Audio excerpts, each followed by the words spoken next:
Good morning, it's Harvey Jackson. Just going to go through some weather maps and a little bit of touch on the news. There's lots of news these days, but the one beautiful bill got passed, and what are some of the implications from that is always the question. Next, what's on Trump's agenda? Is he going to be pushing tariffs again this week, as this is when the deadline is for many countries? So stocks and dollar drift as the U.S. shifts tariff goalposts. So he's talking about sending letters to some and having productive talks and some others as well. But you can see that there's an OPEC uh, releasing of barrels. There's a whole pile of things that's going on that's going to impact the market. And OPEC releasing barrels is good for the fuel prices, and the U.S. dollar actually drifting lower as well. It is not helping our Canadian ice price if our Canadian dollar keeps rising, but it seems to have stalled out here a little wee bit here. Uh, oh yeah, another little tidbit that's happened, or just post the one beautiful bill getting passed. Musk is going to maybe split the votes if he can get any traction on this, and just like in Canada, we have a three-party system, and NDP absolutely fell right on their face, and that's likely why there is a liberal government, because of how they fell on their face so much, and they didn't they lost a lot of votes, and yeah.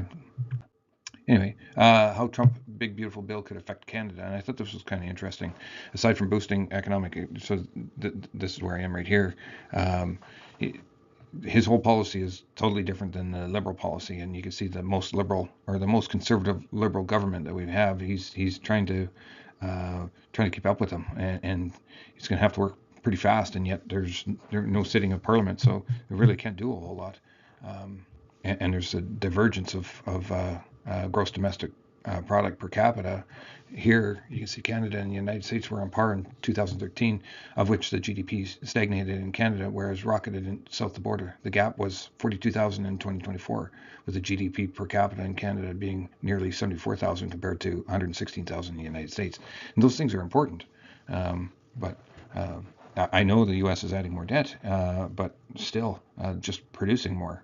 We've got politics maybe getting in the way, and they're trying to release a little bit more, taking the knee off the back of the neck in politics in the U.S.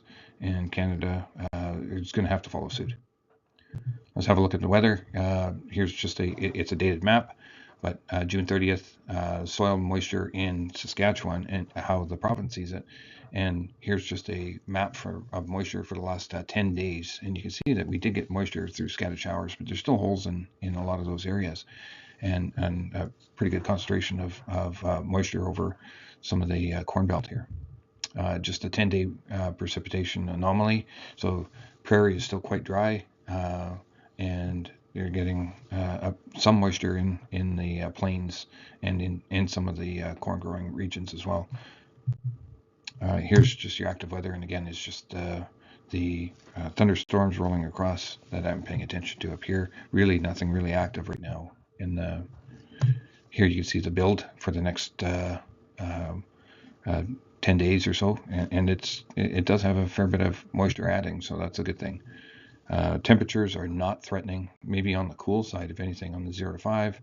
And then when you look at the 5 to 10, the same thing in the plains area. And then 10 to 15, there's really no threatening in the major growing regions. If anything, it's hotter in the west. Here's your percent of average precipitation in the last 90 days. You can see that Manitoba has a fair bit of drag on that, less than 40%, and 40 to 60 covering a lot of it, and 60 to 85. There's very little that's actually at normal or average precipitation, where you have that southeast corner of Saskatchewan, and after the last major events in the last 20 days, along Edmonton to Saskatoon have gotten some moisture. So canola is down a little bit. Rapeseed is slightly down as well. Soy oil is down. Actually, there isn't a whole lot that's got any green at all. So the crush data came out at 10.3 versus last year at 9.9. Customs data was released as well last week. May Custom data is at 8.33. I do have to dig in to find out how much of that was by whatever country. I started building a spreadsheet, just never finished. I apologize. So here's your COPA sheet.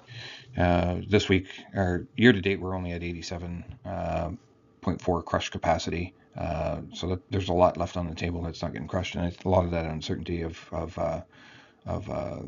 shipping where and this whole tariff stuff that's going on. Crush data. So just look back at last week. You can see that there was still decent crush margins, 120 some dollars. A month ago was only, let's call it just right around the $100, and a year ago just slightly higher than where we are today. Here's your canola futures. Still looks like we're in the support area, narrow range right at this moment, right in the middle of that range that I have highlighted there. On the flip side, the European rapeseed is at the bottom end of their ranges. So good harvest, good conditions must be happening over there. Soybean oil futures at the top end of the range, and that's what's going to be supporting our canola prices. Whereas when you look at the soybean bean futures, sure, you can say it's chopping in the middle of the range, but the range that exists all year, basically. Crude oil futures, slightly down a little bit, but because of the OPEC situation there, where they released some more barrels. I think it was 440 more billion barrels this coming month. Crude palm oil futures still looks like it's trying to gain a little bit of traction with the soybean oil futures actually rising. Canadian dollar still in this upward channel going up. It needs to beat these highs over here, close to 75 cents for it to make new highs. I'm not that confident in that as of right now.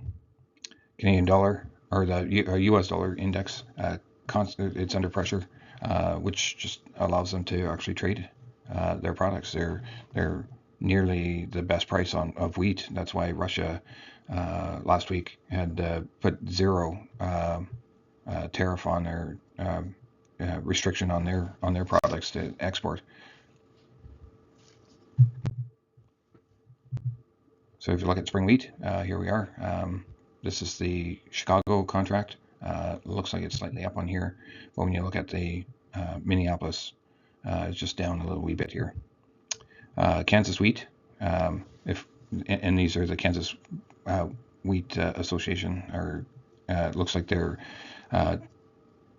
trending to be 51 bushels the acre, which is going to be substantially bigger production than the 10-year average. 10-year average is at 315